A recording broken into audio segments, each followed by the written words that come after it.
Hello guys! Welcome to my channel. So for today's video, magluto tayo ng Ilocano This The Best. So ito guys ay parang dinengdeng din, kaya lang ginisa ko siya. So meron tayong bunga ng malunggay. So kailangan nating tanggalin yung balat or kayurin natin. So ang gawin natin ay hatiin lang natin.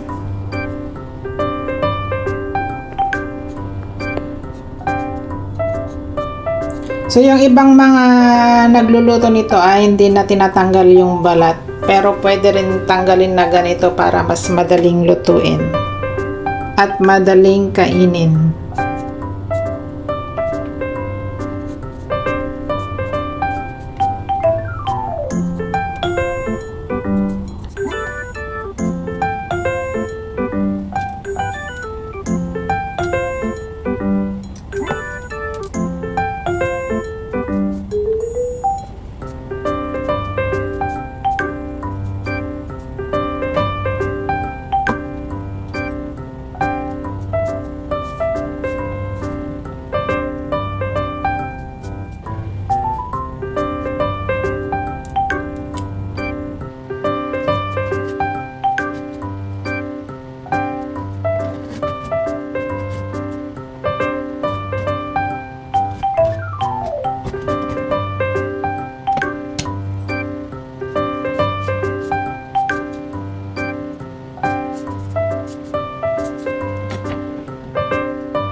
So first time kong gawin to guys, so kinutsara ko na siya para mas mabilis.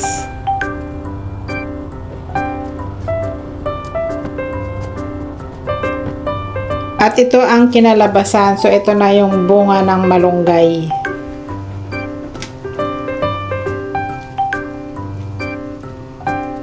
So maglagay din tayo ng tomato, so konti lang ang ating stock na tomato, so ayan lang ang ating ilalagay. At syempre maglagay din tayo ng sibuyas, bawang, luya, pampalasa at pampabango.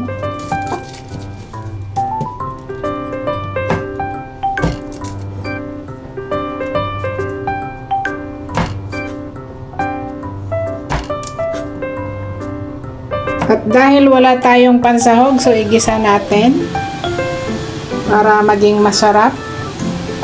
So ilagay lang natin ang mga ricado.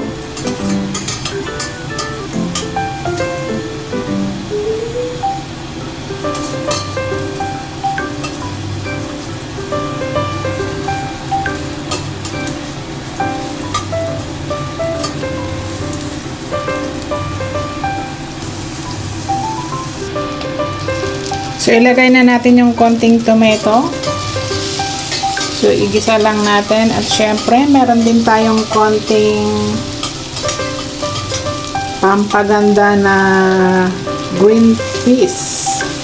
So, yan. Lagay natin. At gamit tayo ng pork broth para maging malasa. So, yan. Pakuluan muna natin.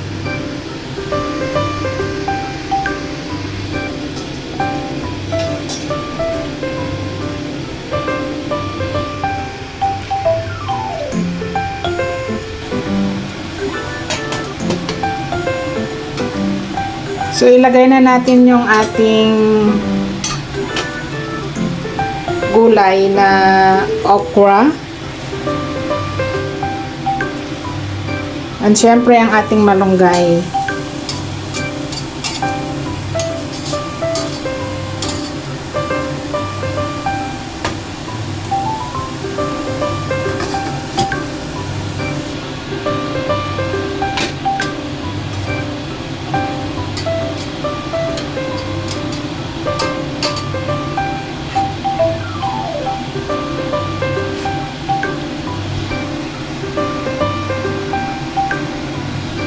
So, ang nilagay ko dito guys ay patis. Wala kaming bagoong. So, patis na lang. So, ilagay na natin yung alokon or himbabaw. At syempre, ipaibabaw natin yung katuray.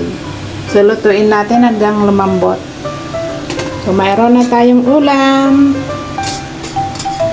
Ayan, naluto na siya.